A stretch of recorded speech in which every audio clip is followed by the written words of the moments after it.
Bien, yo hablaré de don Jesús, que me da mucho gusto porque don Jesús le conocemos de hace más de 40 años. Más de 40 años por Ángela, que estaba bueno, ella dice capellán, sí, de Monte Alto, y por lo tanto tú debías tener 13 años o 14 por ahí, pues bueno, son 40 años que toda nuestra relación ha pasado siempre por Ángela. Y luego ya hemos tenido ocasión de cosas más directas, porque don Jesús es doctor en pedagogía y doctor en Derecho Canónico. Es profesor de filosofía y de teología, profesor de pedagogía catequética, lo cual se nota en todos los libros, pedagogía catequética. Yo iba a deciros que el estilo de sus libros, que claro, los comunicadores lo vemos enseguida, que no es lo mismo de aquellos que, como los alemanes, ¿no?, que hacen un título de 7 palabras, ¿no? Y él va a lo directo, pero además que entra. Y iba a decir que tenía un estilo parabólico, pero digo, ojo, yo lo decía en el sentido de las parábolas del Señor, no de la parábola de la física, que es otra cosa. Por lo tanto, lo de parabólico suena un poco. Quiero decir que entra directo de una forma que el otro pueda entender y que sea fácil, ¿no? Este libro, tú sígueme, caminar por el Evangelio, bueno, es más normalillo, pero ya ves, yo enseguida vi a Jesús que le decía a uno que, bueno, yo tengo que ir a ver a mi padre, no sé qué, dice, tú sígueme. O sea, ya es muy afirmativo, ya no es una cosa de teoría, ¿no? O bien, luces largas para el cielo. Bueno, pues esto es otra frase muy buena, pero muy de pedagogía catequética. O bien, esta otra que es, que también tenía otra apuntada por aquí, ¿no? Bien. Entonces, se nota, primero, que ha estado con gente joven, casi podrían ser adolescentes, ¿no? Y hay que acomodarse a ellos, y esto ayuda mucho. Los que hemos sido profesores sabemos que aprendes mucho de los alumnos, ¿no? Porque te das cuenta que tú dices una cosa que te parece clarísima y no, y luego lo analizas y dices, claro, si yo estuviera ahí también me hubiera gustado, entonces tengo que acomodarme, ¿no? Entonces esos libros son muy amenos, y este en realidad es corto, pero tiene como dos partes muy claras, ¿no? Que es, la primera parte es caminando con Jesús y la segunda es caminando en el mundo. ¿No? Dice dos cosas que algunos entendemos muy bien, que para caminar con Jesús hay que caminar en el mundo, no fuera del mundo, ¿no? Esto era otra concepción de otros tiempos. Hay que caminar en el mundo. Y a su vez lo divide, todos son capitulillos muy breves, muy penetrantes, porque el que caminando con Jesús se puede resumir en unos capitulillos que pone la novedad de Cristo, nacido de mujer, caminando hacia la nueva Pascua para constituir la familia de Dios. Yo he unido los títulos de los capítulos y dice todo esto, ¿eh? Y el segundo, que es caminando en el mundo, pues dice, mirando las estrellas para transformar el mundo como miembros de la Iglesia que prepara el futuro con la esperanza puesta en el reino de Dios. Son trocitos, cada uno es un trocito, un capítulo, pero todo esto tiene una unidad y una entendibilidad muy buena, ¿no? Bien, entonces me he dejado cosas de don Jesús.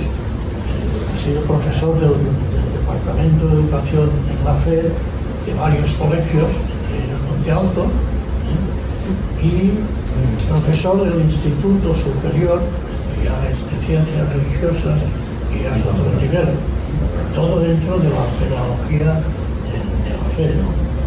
Y desde el título Otro, por ejemplo, que me gustó mucho es creo pero no practico.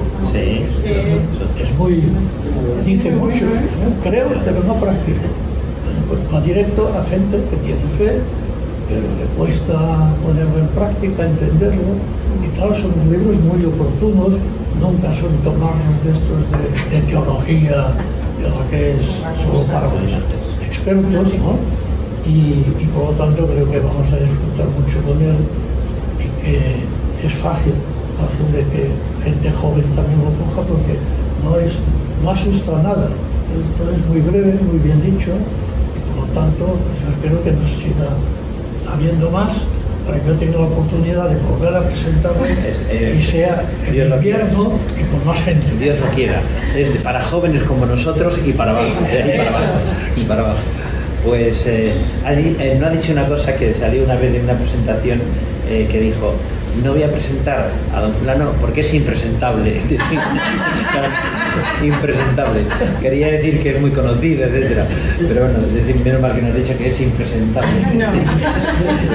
Si me lo permite, me he dejado una cosa porque usted dirá otra importante, que se la dije a usted. Cuando yo era niño, cuando éramos niños, nos hablaban del ángel de la guarda y nos parecía que Dios era mucho Dios, porque que hubiera un personaje que cuidara de ti, en los millones que hay en el mundo, pues lo aceptábamos, pero decíamos, joder, pues Dios tendrá ahí un... Claro, no conocíamos el GPS. Ahora resulta que los hombres hemos hecho más que Dios de lo que nos decía, no más que Dios, sino lo que nos decía, porque el GPS incluso cuando te equivocas te lo dice. Y tú dices, mira que hay 100, 1000 millones ahora por el mundo y todos tienen GPS y si uno solo cambia la calle, la voz de ese ángel técnico dice, no, a ver, ¿y esto cómo es? ¿Cómo es? Que lo hemos hecho los hombres. Pues claro, Dios, imagina lo que puede hacer, ¿no? Y claro, también es un GPS, porque otra utilidad, y termino, porque me sabía mal dejarlo, es que ese libro puede ser consultado luego, en cualquier momento, pero saltando, porque por esos temas que están tan distribuidos, puedes ir a aquello que en ese momento te preocupa. Y vas ahí, ya directo, como cuando en GPS te dices, reconvertir, venga, dar la vuelta, ¿no? O sea que tiene una que es muy asequible, todo de un tirón y conjunto, pero que luego, conservándolo, se puede consultar en casos concretos. Pues eso es lo que pretendo, efectivamente, y me están diciendo gente que me escribe que es así, que es esas dos partes es como, en realidad todo es una continuidad. La idea es que, bueno, si uno camina con Jesucristo, el Evangelio y demás, que ahora diré, entonces no se trata de estar como recogido solamente en la iglesia, ¿verdad? Entonces, caminar con Jesucristo tendrá que repercutir en el mundo, en mi ambiente de familia, la gente que tengo como amistad en el trabajo. Y dice, bueno, eso ya se da, por supuesto, no es verdad, porque en los trabajos muchas veces está pasando que el ambiente de presiones, como dice, bueno, queda feo como decir que uno tiene fe, queda más elegante decir yo soy agnóstico. A veces no sabe lo que significa ser agnóstico, pero bueno, yo soy agnóstico. Bueno, he leído hace poco en un artículo de uno que decía, ¿qué es un ateo? Un ateo es un agnóstico enfadado con Dios. Pues más o menos, es decir, sí, una persona que no sintoniza y que está molesto con Dios por lo que sea, ¿verdad? Pues no es una... Pues sí, algo de eso hay en muchas personas y más en nuestro ambiente que sigue siendo cristiano, aunque hay mucha que no va a misa, que no entiende cosas de la iglesia, pero el ambiente que tenemos, si lo comparamos con otros lugares, es más cristiano de fondo y va disminuyendo de forma en el sentido de cómo se comporta la gente en los trabajos, porque también se tiene que notar. Digo un ejemplo que en ¿cómo era? Pues en una empresa hicieron de un pintor y grabador una litografía estupenda, muy bien. Entonces lo utilizaron para felicitar la Navidad. Entonces, era una visión desde los tejados de Roma y demás, y entonces salían las cúpulas de varias iglesias, ¿no? Y entonces y salían las cruces que rematan muchas veces las cúpulas, todas en realidad.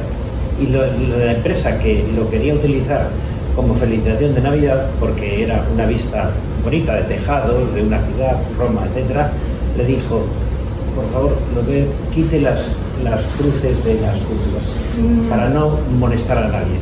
Entonces, ¿para qué felicitar la Navidad? Entonces, quiten las cruces de las cúpulas. Pues digo, ese miedo, esa tontería en el fondo de la gente, hay gente que la tiene metida y le da miedo de expresarse como creyente, como seguidor de Jesucristo, o como que se note, pues en lo que... bueno, no sé, no tengo ninguna comisión de Mercadona, dicho sea de paso, pero me alegró cuando me enteré, lo sabéis mejor, las mujeres, que los domingos no abren.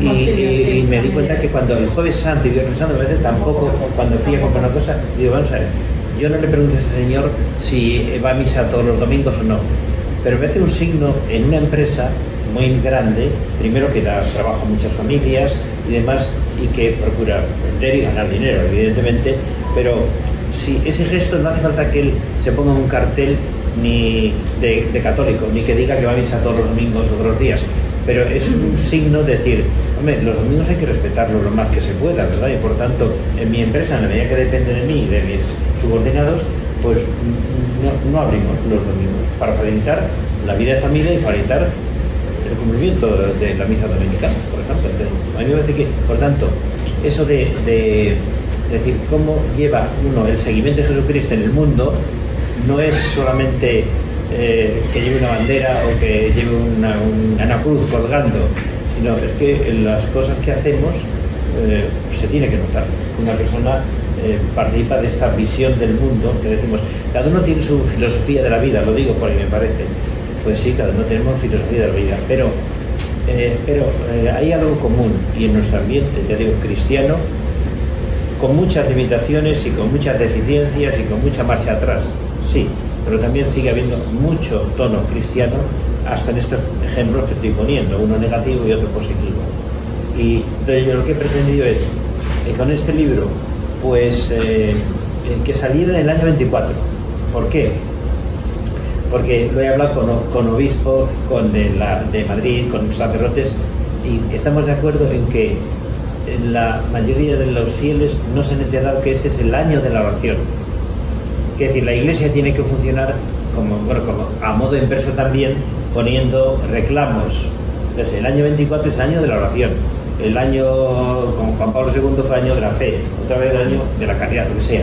¿Para qué? Para que eso se note en la predicación de los sacerdotes, en las cosas que hacen las parroquias, las conferencias y lo que procura vivir la gente. Entonces, este año es año de la oración, para decir, estimular a la gente, a los fieles, que hagamos oración. Y bueno, eso ya se sabe. No es tan fácil. Y bueno, ¿por qué? Porque cuando el catecismo habla, y lo menciono, habla de la oración, tiene el catecismo de la Iglesia, que es un tocho así, que a lo mejor lo tenéis en casa o no lo tenéis, pero es un instrumento importante para decir, bueno, ¿cuál es la fe verdadera de la Iglesia y no lo que diga uno o el de más allá? Pues el catecismo está ahí desde después del Vaticano II, en internet, todo claro, pero está el catecismo y luego en pequeño, con preguntas y respuestas, el compendio del catecismo. Entonces, digo, el catecismo grueso y el compendio, la última parte, y en cualquier parte, la dedica a la oración. Es decir, porque la oración es indispensable para el cristiano, pero no en sentido solo, y para cualquier persona humana, pero no en sentido solo de que tengo que rezar un Padre Nuestro y una Ave María. Sí, eso es estupendo. Y es la mejor oración. Pero la oración, cuando el Papa dice esto, todos los pontífices, es decir, que la oración es una persona que hace oración que de modo habitual, por lo menos con mucha frecuencia, muchos días, los jueves como hoy, se reúnen en la parroquia y hacen un tiempo de adoración que dura una hora, media hora, 3/4 de hora, cantan guitarra, silencio. Eso sí es un tiempo de oración, efectivamente. o persona que va a misa a las 8:30 y llega a las 8:15, a las 8 para hacer un rato de oración. Es decir, con algún pensamiento, con alguna nota que tiene, con algún texto de lo que es la lectura del día, exactamente. Eso es lo que se pretende, y pues en un año de la oración, que más veces los que practicamos cuidemos la oración. Y de la oración, ¿cómo se puede resumir? Pues lo que yo pretendo, como un diálogo. Es lo que hace, digo, el catecismo y los autores de espiritualidad. ¿Y qué es oración? Es diálogo, que significa hablar y escuchar. Entonces, claro, una niña me contó a su madre que le decía, mira, ahora quédate jugando tal, porque voy a hablar ahora con Dios. Y se ponía en un sitio recogido del cuarto de estar mientras no hubiera más jaleo. La madre sacaba el Evangelio, lo leía un poco, lo meditaba despacio, todo eso en silencio. Y la niña jugando, tal, cuando terminó, al cabo de un cuarto de hora, le dice, oye, entonces te habla Jesús. Sí. ¿Y tú le escuchas? Y se quedó la madre un poco de piedra. Es decir, le escuchas. La niña quería decir supongo, que si tú oyes voces, o sea, oyes voces que te diga algo Jesús, pero claro, la madre también lo entendió como decir, ¿haces caso de lo que se te ocurre? Porque claro, esa es la cuestión de que uno cuando hace oración, tranquilo, no por la calle solo, sino, como digo, un jueves eucarístico, tiempos de adoración, un rato antes de la misa o después de la misa, un cuarto de hora en su casa, con el Evangelio, con un libro de pensamiento cristiano. Entonces eso, Dios se sirve, Jesucristo, que lo tenemos en la imaginación verdaderamente. Entonces ves ideas que ayer me porté mal en esto, yo creo que tendría que hacer esto mejor, creo que no estoy siendo generoso. Esas ocurrencias vienen cuando una persona se sabe situar en un clima de oración, y eso requiere un tiempo y una experiencia y una costumbre, y ya está. Eso es lo que el libro pretende, ese libro, no, que la gente camine con Jesús, sí, en la calle, claro, pero hay que dedicarle un tiempo. Ya cuando vais a misa, antes de la misa, después de la misa, oye, un recogido. Otro ejemplo, ahora en verano, me acuerdo de una señora, una abuela que a la primera de la tarde pues se había ido a una zona del jardín con sombra y le había dicho a los nietos que estaban por ahí danzando, bueno, dejadme ahora que voy a hablar con Dios, que voy a rezar, que voy a rezar. Entonces se puso allí con un librito, haciendo la sombra. Entonces uno de los chavales, al cabo de 10 minutos, salió corriendo para contarle una cosa a la abuela. Y la hermana adolescente dijo, cállate, déjala tranquila, que la abuela está hablando con Dios. Digo, está haciendo una cosa muy importante, está hablando con Dios, oye. O sea, la idea tan simple, es decir, es que la abuela intenta hablar con Dios. ¿Y cómo le responde? Pues porque lee una cosa del Evangelio, o de un libro que ha tomado una nota, o de algo que le viene a la mente, o que le pide a Jesús por una persona. Todo eso es oración, pero cada vez hay que ponerse de modo habitual. El rosario también es un modo, desde luego, pero el rosario es, dice, por muy una persona dice, bueno, pues la Virgen se ha aprendido ya varias veces que se rece mucho el rosario.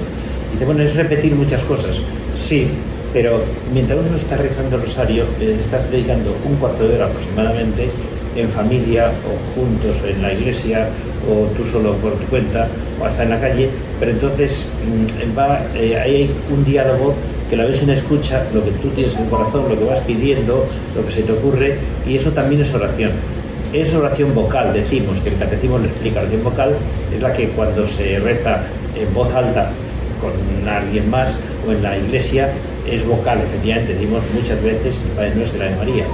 Pero también es oración mental.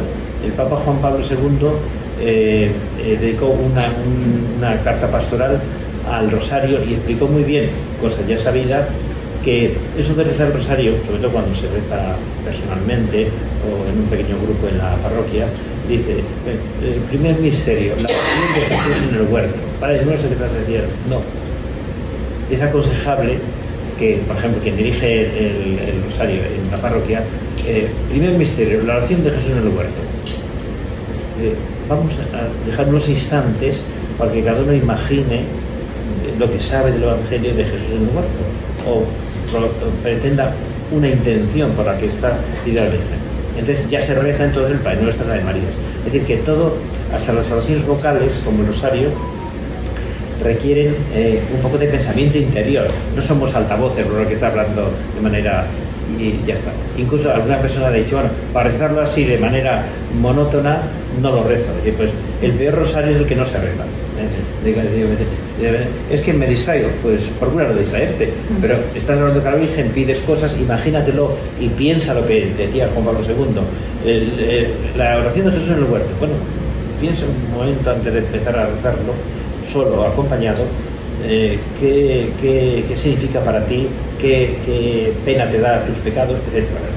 Pues eso es, bueno, por tanto, pero la idea es, la oración vocal es muy importante, nunca hay que dejarla, solos y acompañados, pero la oración que alimenta todo eso es la oración mental, la meditación, que se llama meditación, y lo explica bien el catecismo, como decir que tiene que ser un rato mejor en el templo, en la iglesia, y mejor con algún libro y demás, con un texto del Evangelio del día o no, ¿verdad? O con unas palabras de un santo. Entonces así se empieza y se puede continuar la oración. Este es el objetivo. Después digo otra cosa, no lo he dicho así en el título, pero vamos a ver, ¿cuántas personas decís, y yo oigo también, el que decir, me gustaría leer la Biblia, no he leído nunca la Biblia? Es decir, pues mira, es verdad, mucha gente no habéis leído nunca la Biblia, pues vamos a ver, entera, es decir, de principio al final. Y de bueno, ¿y qué voy a hacer? No angustiarte, no hay que angustiarse nunca. ¿Por qué? Pues porque la Biblia tiene dos partes, tiene el Antiguo, como sabemos, y el Nuevo Testamento. Entonces, se ha ido componiendo durante miles de años. La Biblia y el Antiguo Testamento son tradiciones que se van escribiendo en el siglo XIII antes de Jesucristo, y antes, siglo X antes de Cristo, los Salmos, siglo IV antes de Jesucristo, tal. Y justamente en el siglo III antes de Jesucristo se reunieron 70 rabinos, 70 es aproximado el número, 65 o 81, pero se reunieron en Alejandría, que era un emporio de ciencia y de religión judía. Entonces se reunieron para hacer la versión aceptada por la tradición de todos los libros que componen la Biblia, desde los orígenes del ser humano, Adán y Eva, el paraíso, la Génesis, etcétera, hasta pues el último libro de los Macabeos. Entonces lo que se sabía desde el hebreo original y esas tradiciones, ya había escritos muchas cosas, como he dicho, del siglo X antes de Jesucristo, etcétera. Entonces lo pusieron al griego, lo tradujeron al griego. Es como ahora traducirlo al inglés, que todo el mundo lo habla, pero entonces lo tradujeron del hebreo antiguo, en sus diversas versiones, al griego. Y eso se llama la versión del 73. El Antiguo Testamento es eso, y de ahí. Entonces la Iglesia, después de Jesucristo, ¿qué hace? Desemboca todo ese Antiguo Testamento en las palabras y los hechos de Jesucristo. Empieza el Nuevo Testamento, y la nueva alianza. Entonces, desde Jesucristo en adelante, que dijo él, yo no he venido a cambiar nada de la ley, sino a darle cumplimiento. Entonces, de Jesús en adelante, lo que él ha hecho, lo que ha enseñado, su vida, lo que los apóstoles pues han difundido, porque se lo ha dicho, id al mundo entero, practicad el Evangelio, la buena nueva de que Dios está con nosotros, etcétera. Esto eso constituye el Nuevo Testamento. Pero que desde el principio se ha aceptado el Antiguo, es decir, es verdad que decimos los llamamos nuestros hermanos mayores, o sea, la terminología de la Iglesia, y más desde hace ya décadas, es que los judíos son nuestros hermanos mayores, porque de ellos me he recibido las tradiciones desde los orígenes del ser humano. Bueno, todo lo que dice el Antiguo Testamento lo asimilamos. Ahora bien, el Nuevo Testamento no termina todo, es decir, Jesucristo viene a darle cumplimiento. Jesucristo es Dios con nosotros. Entonces, por lo tanto, todo lo que estaba en el Antiguo Testamento recibe su plena luz, es como estar en penumbras, de pronto se enciende de verdad la luz, porque ha venido Jesucristo, luz de las gentes, y entonces se entiende todos esos líos del Antiguo Testamento que a veces nos pueden sorprender, ¿verdad? Que todo tiene un sentido, los salmos, los libros macabeos, el Éxodo, todas estas cosas. Pero todo eso no se entiende en sentido pleno si no es leyendo el Evangelio y escuchando a Jesucristo y las epístolas y lo demás. Por tanto, vuelvo a lo que decíamos. Entonces, yo no he leído la Biblia, me puede decir, no importa. Si no has leído la Biblia, yo te aconsejo que leas el Nuevo Testamento, porque todo lo que de interés tiene la Biblia está ahí implícito en el Antiguo Testamento, en el Nuevo Testamento. Por lo tanto, y ahora, en cambio, dice, bueno, y entonces, ¿qué hago? Bueno, por eso en las parroquias hacemos a veces cursos de Biblia o libros, te recomiendo un libro que te explica las claves de la Biblia y te da una información estupenda y te remite, o si quieres leerte la enterita, por supuesto, pero el tiempo que vivimos no da tiempo a que una persona dedique a leer la Biblia entera, porque tardará un año, vaya. Entonces, si se dedica a ello, entonces claro, pues, hay que decir, bueno, léete un libro que explica bien la Biblia y así tienes la visión de conjunto y ya está. En cambio, si quieres tener para la vida práctica, mejor que te leas el Nuevo Testamento. Los evangelios, San Mateo, San Marcos, San Lucas, San Juan, los Hechos de los Apóstoles, que mucha gente no lo ha leído casi nadie, digo exagerando, las epístolas y el Apocalipsis. Entonces esto lo digo porque entonces en el libro sobre cuando una persona te dice yo me gustaría conocer mejor la Biblia, pues para empezar lee el Nuevo Testamento. En caso asiste a un curso de Biblia o lee un libro que específicamente que podemos recomendar lo que sabemos algo, pero decir, de todas maneras no pasa nada si una persona va a misa. Entonces hay lo siguiente, la Iglesia tiene un programa que no lo sabéis y por eso lo quiero decir, tiene un programa cíclico que se repite. Lo de los tapones, los de la Comunidad Europea nos han hecho la Pascua con este invento, es decir, que no haya tapones por el suelo, etcétera. Es un fastidio tener que beber con el tapón puesto, ¿verdad? Y que yo recomendaría en publicidad que hagan una promoción de botellas de todo, últimamente, con alicates. Ah, que sí, también con alicates.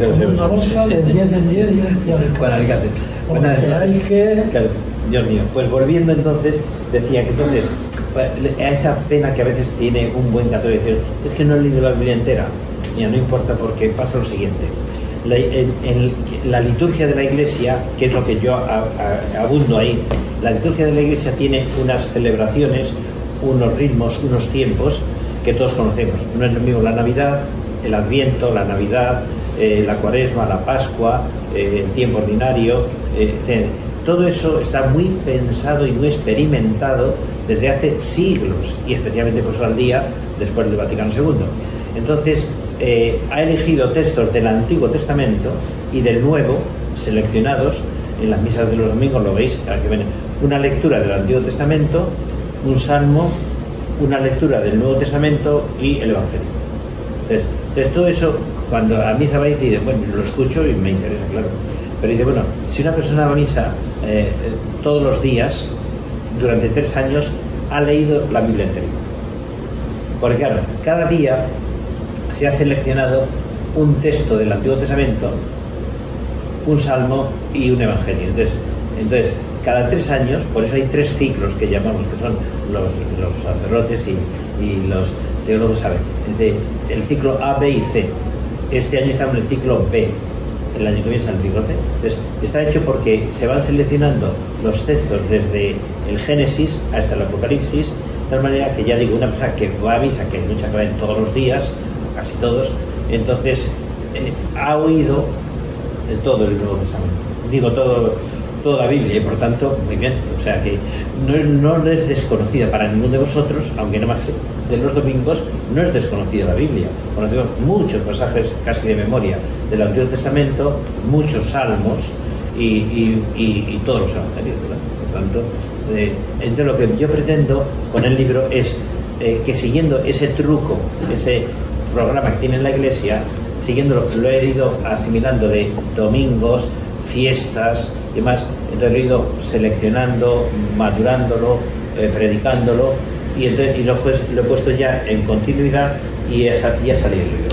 Esa es la idea, que entonces ahí están muchos pasajes fundamentales de la Biblia, no está toda la Biblia, claro que no, pero está siguiendo, cuando empieza el ciclo litúrgico es en el Adviento. Bueno, Adviento, la Navidad, luego la Cuaresma más tarde, la Pascua se prolonga y después viene ya más tiempo ordinario porque es que hay muchas fiestas de la Virgen, del Señor, que todos los meses, ¿sabéis? Hay, aparte de los domingos, siempre hay fiestas de la Virgen. Ahora es dentro de unos días, el 16 de julio, por la Virgen del Carmen. En junio hemos tenido la Virgen, la visitación en mayo, de mayo, ¿verdad? O sea, todos los meses hay 1, 2, 3, 4 fiestas de la Virgen, porque no es una diosa para un cristiano, no, pero es la Madre de Dios, eso sí, que tiene su... Este santo que hoy celebramos, hoy es San Atanasio. Este San Atanasio, les digo, entre paréntesis, es un teólogo, obispo, después, pues que canalizó un debate que había entre los cristianos, porque había un tal Nestorio, otro obispo, que dijo, no sé, y predicaba y le siguieron, decir que la Virgen, la Madre de Dios, está muy bien, y está bien, pero en verdad no es la Madre de Dios, es la Madre de Jesucristo, un hombre en el cual luego Dios habitó muy bien, pero decir que la Madre de Dios es una blasfemia, decía Nestorio. Entonces, la gente que no sabe teología dijeron, no, eso no es lo que hemos oído siempre, estamos hablando del siglo IV, nos han dicho que es la Madre de Dios, ¿cómo que ahora que no es la Madre de Dios? Del jaleo. Hoy estamos viendo que pasa lo mismo, algunos contra el Papa o contra el Señor. Es que ahora, no, la gente entonces dijo, ¿cómo que la Virgen es la Madre de Dios? Es que si distinguimos, la gente, un concilio, debates de teología, etcétera, y San Atanasio lideró como obispo y arzobispo el llevar las aguas a su cauce, es decir, no, ¿por qué hemos dicho que la Virgen es Madre de Dios? Porque de verdad es así. Y lo dice porque lo digo yo con autoridad, no, porque lo que la gente, sí, pero por más que eso, y es que teológicamente se puede explicar razonablemente dentro que sea un misterio de Dios. Entonces, pero no son palabras vacías. Entonces voy a decir, ¿por qué es la Madre de Dios? Aunque yo esto no puedo resumirlo en 2 palabras. Es decir, porque las madres dan a luz un hijo, ¿verdad? Un hijo, ¿quién da? Un hijo que le llaman Andrés. Pues cuando hay una madre, ¿tú eres la madre de quién? Es la madre de Andrés.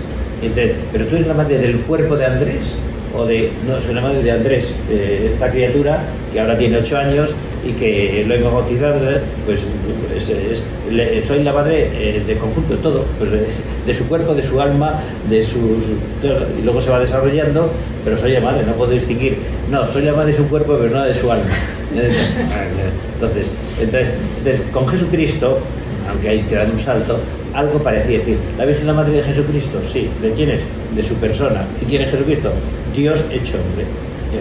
Que, bueno, es un misterio, hombre, claro, pero es un misterio asequible, porque no solamente porque Dios puede, sino porque ha dado testimonio, y es lo que dicen los evangelios y los ciclos de la Iglesia, pero los evangelios, de que Jesucristo no solamente ha sido un iluminado que ha dicho yo soy Dios, sino que lo ha demostrado con las profecías que hablaban de él, impresionantes, con sus palabras, con sus milagros, con su todo el curso de su vida en breve tiempo, 33 años aproximadamente, ¿verdad? Con la muerte terrible. Bueno, lo mismo, de una persona que dice, bueno, el sufrimiento el sufrimiento es terrible, pero que el sufrimiento Jesucristo lo ha asumido. Es decir, a veces no podemos consolar, ni la familia, ni un sacerdote podemos consolar a una persona que está sufriendo muchísimo. Sí, de ver, mira, lo que te cabe es reza, mira a Jesucristo en la cruz, que Él está sufriendo por ti también, para que no digas, no, es que no me puede entender Dios lo que yo estoy pasando. Dios te entiende perfectamente y tú miras al crucifijo, conoces un poco el Evangelio, te das cuenta de Jesucristo, ha asumido todo el dolor humano, todo lo que te puede pasar, ya lo ha asumido Jesucristo. Por eso es el Redentor, que ha querido que nadie tenga soledad, es decir, Dios me ha abandonado, Dios no me entiende, esto es insufrible. Sí, bueno, por desesperación, pero decir, oye, mira al crucifijo, piensa un poco, haz oración y verás cómo entiendes bastante o aceptas, ¿verdad? Porque no es solo entender, ¿verdad? Bueno, esto venía a cuento de que la Iglesia va siguiendo la vida de Jesucristo hasta en los pequeños detalles. Hablaba hace poco, bueno, hace ya sí, un tiempo, con un matrimonio comiendo y había sido el día 25 de marzo, ¿verdad? El 25 de marzo. Después 4 o 5 días más tarde, y bueno, decía, me estaba pasando, celebraba la anunciación de la Virgen el 25 de marzo, y bueno, no sé por qué lo dije. ¿Y sabéis por qué es el 25 de marzo? Porque las fiestas de la Virgen o de cualquier santo se ponen según criterios varios. Pero dice, ¿por qué? Y es gente que va a misa habitualmente, no te creas, y no son ignorantes, pero no habían que ir a decir, el 25 de marzo es 9 meses antes del 25 de diciembre, claro. Entonces, la Iglesia, que podía haber celebrado cuando le dé la gana, pero ha dicho, es que es muy lógico, porque si el 25 de diciembre celebramos el nacimiento de Jesús, entonces la anunciación no la ponemos el 3 de febrero, sino la ponemos el 25 de marzo, de los 9 meses, porque es la gestación normal en la tierra, y la Virgen es una madre normal del verbo hecho carne. Pero por lo tanto, hasta en las fiestas, la liturgia, lo que llamamos la liturgia, que es el funcionamiento mental y ceremonial y práctico de la Iglesia, la liturgia enseña muchísimo solamente con ir a misa, ¿verdad? Aunque uno no lea ningún libro de historia de la Iglesia, ni lea ningún libro de teología, más vale leerlo, ¿verdad? Pero aunque sea una persona que desconoce la Biblia, si tú vas a misa los domingos, y más si vas entre semana también, te enteras de todo lo esencial. Y la liturgia te va enseñando cosas. ¿Por qué celebramos el 25? Pues porque Jesucristo es verdaderamente hombre y la Virgen es verdaderamente madre de Jesucristo. Aunque tú eso no lo has pensado antes, ¿verdad? Pero es así. O sea, la liturgia, o sea, las acciones que se desarrollan en los sacramentos y particularmente en la misa, enseñan muchísimo. Por eso lo que yo he seguido en el libro es explicar todo esto siguiendo el Adviento, la Navidad, los textos, seleccionando varios textos que tienen que ver con esos tiempos. Pues ya está. ¿Alguna pregunta? Las que queráis, preguntas, si todas las que haga falta. Yo estoy empezando a leer la Biblia. Sí. Y noto como que cuando estoy escuchando el Evangelio en la iglesia, pues la fuerza que tiene la palabra en la iglesia no es lo mismo que cuando estoy en mi cama leyéndola, ¿no? Y me cuesta mucho seguir me cuesta mucho porque hay muchísimos nombres, porque a veces no pasa de un pasaje a otro, no hay continuidad, es un lenguaje antiguo, me cuesta. Entonces, en la iglesia, sin embargo, noto como que me llega muy bien, ¿no? Pues nada, quiero decir, lo firmo yo también, estoy totalmente de acuerdo. Por eso he escrito el libro, porque justamente eso es lo que pretende. Pero es verdad que dices, es que no es lo mismo leerla personalmente, aunque es necesario, porque ayuda a repensar a cada uno a su ritmo, y lo hace todos los días, o a menudo, o de vez en cuando, leer la Biblia, o leer, como decía yo, mejor el Nuevo Testamento, porque te da plena luz. Y en cambio, si te pierdes en las historias, Sennacherib, y entonces es un mareo, claro. Entonces digo, lo práctico es aconsejar leer el Nuevo Testamento. Pero justamente el libro lo que estoy pretendiendo es esto, es decir, que aunque no leas la Biblia, tienes una información viviendo la liturgia de los domingos y festivos y demás, tienes la información de todo lo esencial. Y entonces, pero también lo que está diciendo tiene su sentido, y es que la Iglesia no es un tinglao, entonces, sino la Iglesia es la presencia de Jesucristo y de Dios Padre y del Espíritu Santo en la historia. Y aunque digo, yo lo veo al Papa Francisco, bueno, si antes has visto a Benedicto y tal, pero la Iglesia no es el Papa, es el Papa, los obispos, sacerdotes y sobre todo el pueblo fiel.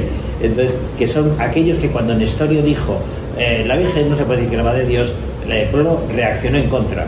Esto pasará toda la historia, es decir, que la gente tiene nariz católica, cristiana, y se da cuenta, porque Dios castiga también cuando unas cosas son sorprendentes, ¿verdad? Y no son la tradición que hemos recibido. Entonces, claro, la palabra de Dios leída personalmente es palabra de Dios, pero claro, y ya está, y te ayuda muchísimo. Pero claro, cuando se proclama oficialmente, entonces en la misa de cada día y de las fiestas y de los domingos, entonces tiene una fuerza especial de Dios Espíritu Santo que actúa en las almas, porque no porque se lea bien o mal, sino porque es una celebración en que estamos no individualmente, sino en grupo, las personas que estén allí, muchas familias, 20 personas o 200, ¿verdad? Entonces que estamos celebrando, no estamos solamente asistiendo a un espectáculo, sino es celebración, en que todos somos iglesia. Entonces, en la fuerza que eso tiene, no solamente la lectura, la primera liturgia de la palabra, sino la liturgia eucarística, entonces todo eso es, la iglesia se concentra y se hace realidad en todos los que participan. Por eso, interesante, en latín antes, cuando se terminaba la misa, se decía ite missa est, que significa en latín marchad, sois enviados. Es decir, tú has recibido luces de Dios y te has visto como iglesia en este rato que has estado, media hora, 3/4 de hora, 1 hora, da igual, pero y entonces ahora sale a la calle, camina en la calle, pero camina con una misión, es decir, oye, tú has participado de la vida de la iglesia y de quién es Jesucristo y de cuál es la filosofía que tenemos como cristianos, la teología que tenemos, y por tanto que lo vivas. Por tanto, está muy bien dicho, dite misa es. Ahora se dice marchar sus enviados, se puede decir. Hay 2 o 3 fórmulas que se utilizan en la misa, ¿verdad? Pero es en el equivalente, ¿verdad? Cierto, a lo mejor hay gente que quería ir a misa, sí, se marcha, ¿verdad? Yo no, alguna pregunta más, porque que se me ocurre, a ver, ¿alguien más tiene pregunta? Y si no, cuento yo alguna cosa, no os con alguna pregunta, que si os interesa de esto, a ver. Solamente que he visto que el libro sí. ha ido evolucionando sí. con el tiempo, será por la edad. Sí. Como la sabiduría adquirida. Y empezaste por un poquito chiquitito. Sí, claro. Luego pasaste Sí. a un mamotreto que se lo puede decir a tu sobrino Javier, que se lo leyó la Meli y se lo mía, y ahora ha pasado a partir de creo, pero no proceso, no práctico, allá a una forma de que lo entiendo mejor. Más directo. Sí. Primero, uno digo para niños, más o menos, otro para gente que no, y otro para todo el mundo. Y ahora estos libros pues que... sí, vale, sí. Evidentemente los de Folletos del Mundo Cristiano era más dirigido, bueno, a jóvenes y a padres de colegios, fundamentalmente. Los folletos del Mundo Cristiano, que antes de esa colección se llama la de bolsillo y ya sé. Pero efectivamente digo, eran las necesidades y la aplicación inmediata. Claro que, por eso, porque justamente el escribir un libro más cuando son de religión, de teología o de teología práctica o de divulgación teológica como estos, entonces los libros, es decir, están, por lo menos en mi caso y creo que en la mayoría, están pegados al terreno. Es decir, si estás con gente joven, escribe para jóvenes. Si estás con gente más madura, pues es bastante más madura. Es básicamente esto yo lo que he ido seleccionando, como decía, de homilías, pláticas, meditaciones, textos que he ido luego seleccionando y encajando para que se mantenga bien el sentido del relato de la liturgia a lo largo de toda la vida. Después, bueno, ¿qué iba a decir? No sé, yo quería que se marche quien sea, ahora me podemos seguir 5 minutos y ya está, nada más. Quiero decir, una cosa que, merendando con una familia hace no mucho, estaba merendando. Entonces, tomando unas cosas, y los chicos, los niños y niñas, pues el mayor 12 años, la pequeña pues 4, entonces están por ahí danzando, iban, venían, etc. Y de pronto una de 8 años que no ha hecho la comunión todavía, pues me trae me trae un DIN A4, y entonces, claro, como sacerdote, amigo de la familia, etc. Entonces lo veo y que me lo dedica, claro, me lo dedica, de Ana, etc. Entonces, ¿y qué es lo que se veía? Pues decía, se ve una cara sonriente, ojos grandes, sonriente, pelo rubio, ahí me pone Dios, en letras muy grandes pero desiguales, y unas nubes. Y ya está. Y le dije, oye, muchas gracias, Ana, etc. Y esto luego lo he pensado, digo, esta niña sabe una cosa muy importante que mucha gente desconoce. Lo sabe porque va a la misa con sus padres, porque reza en clase. Pero la idea es decir, sacerdote, Dios, muy bien, estupendo, me parece muy bien. Pero la idea es que Dios no me ha dibujado un triángulo, no me ha dibujado, no sé, es una cara, es decir, una cara sonriente. Es decir, que la idea que tiene de Dios es que Dios es un ser personal. Esto es lo que no sabe la gente ahora. Es decir, esto dice, yo hago mi meditación como Gandhi, las cosas orientales me atraen mucho, Dios es el universo, entonces sabes menos que esta niña, porque no tienes la idea de Dios personal. Es decir, los únicos que tenemos la idea de Dios personal son los judíos, los católicos, los cristianos y los árabes, los musulmanes. Los demás no tienen, bueno, en general, no tienen idea de Dios personal. Los budistas, los animistas, etc., no tienen idea de Dios personal. ¿Qué le dice? ¿Quién es Dios? Las fuerzas, la energía, la naturaleza. Los ecologistas exaltados no creen en Dios. Es decir, Dios es, pues sí, el conjunto, que a veces está bien, otras veces está malo, se enfada con nosotros, pero bueno, en el fondo, vamos a ver, en España no es lo mismo que Ruanda y no es lo mismo que Tokio, ¿verdad? Pero es decir, en el fondo nosotros tenemos mucho tono cristiano, que siempre dice raíces cristianas de Europa, eso es verdad. Entonces, por tanto, aún una persona que diga ateo en Madrid o en Sevilla tiene una idea bastante personal de Dios. Pero si uno se mete en esos asuntos de orientalismos, de una religión a su estilo, entonces, o que Dios, vaya usted a saber, porque estas son cosas muy complicadas, de verdad Dios, ¿quién es Dios? Si nadie lo conocemos en serio, etc. Entonces, claro, se hace una idea de Dios que no es personal. Entonces, a un Dios no personal no le puedes hablar, no puedes hacer oración. Yo no puedo rezar a un árbol, no puedo rezar al cosmos, no puedo rezar a una estrella. Es verdad, los paganos lo han hecho, rezar al sol, o sea, bueno, rezar, querer que el sol, los aztecas, es su divinidad, ¿verdad? Pero claro, no, justamente lo que ha hecho el cristianismo y los judíos antes, claro, el cristianismo es de quitar la divinización, pero no con malas artes, de la divinización de la naturaleza.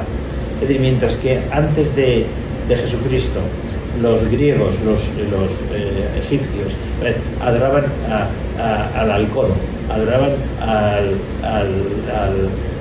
la diosa Cibeles, tenía una diosa para las cosechas, otra diosa para no qué, entonces a Zeus, a Júpiter, pues bueno, entonces el cristianismo dice, no son dioses, son elementos muy poderosos de la naturaleza que te pueden influir, sí, el sol, pero nosotros no creemos en dioses varios, ni creemos en que en la naturaleza haya unas fuerzas divinas, ¿verdad? Hay fuerzas, sí, que no conocemos del todo. Y vamos descubriendo los astrofísicos, los químicos, pero no conocemos todo. Pero la naturaleza es naturaleza, es decir, no adoramos a la naturaleza. Por el primer mandamiento es muy importante para los hebreos y para los cristianos. Amarás a Dios sobre todas las cosas, no confundirlo con la fuerza de naturaleza o con una espiritualidad. Es decir, pues sí, por tanto, una persona que se aleja de la práctica de la liturgia, pues es tan importante ir a misa, ¿vale? Es que el grande de la iglesia no es por eso, es porque uno, si vive la liturgia, vas a misa, te enteras de muchas cosas y como por osmosis se te va metiendo el sentido cristiano y referencias de la vida. Y por lo tanto, pues te equivocarás en cosas y tal, pero tienes el norte y por tanto, si tienes el norte, claro, tienes el sur, el este y el oeste. Pero si tú no participas para nada de la liturgia de la iglesia, pues entonces estás desorientado. Bueno, yo termino porque si hay alguna pregunta más, la hacemos y si no, pues nos marchamos con mucha paz. Perdona que esto quería, es que me he traído las palabras de... es impresionante. Es que me he traído porque he leído la vida de un sacerdote que está aquí en Madrid, no sé, hay maravillas en la vida de las personas y de la iglesia. Este sacerdote es africano y entonces él cuenta su vida porque cree que puede ser de utilidad, pero que ha sufrido lo indecible,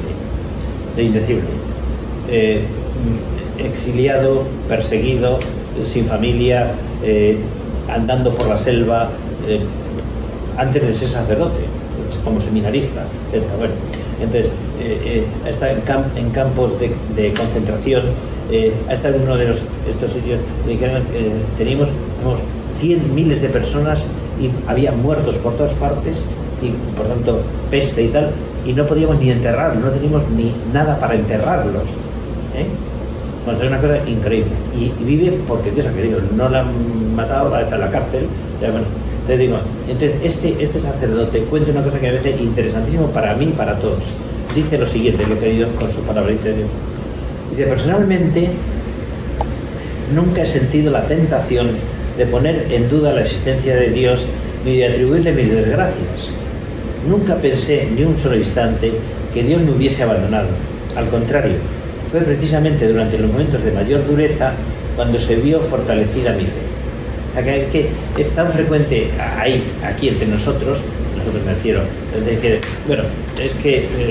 yo lo estoy pasando muy mal, lo he pasado muy mal, entonces yo ya no creo que Dios sea bueno, que Dios me ayude, tal. Es una reacción comprensible, pero equivocada. Es decir, justamente el dolor, como decía antes, te puede alejar de Dios y te encuentras fatal, o te puede acercar a Dios, que y el libro que escribo se llama Una mano invisible, y es porque dice, yo todo lo que me ha pasado me ha sacado una serie de cosas, Dios porque ha querido, porque podría haber muerto, podría haber fusilado, pero yo sé que la mano invisible va para que fuera sacerdote y hiciera el bien, ¿verdad? A la gente de mi continente, ¿verdad? Entonces, por tanto, es una respuesta viva, es decir, ante el dolor se puede uno alejar de Dios molesto y dar un portazo, o se puede decir, bueno, no entiendo, pero veo la mano invisible y agradezco. Pues esto es. Muy bien. Bueno.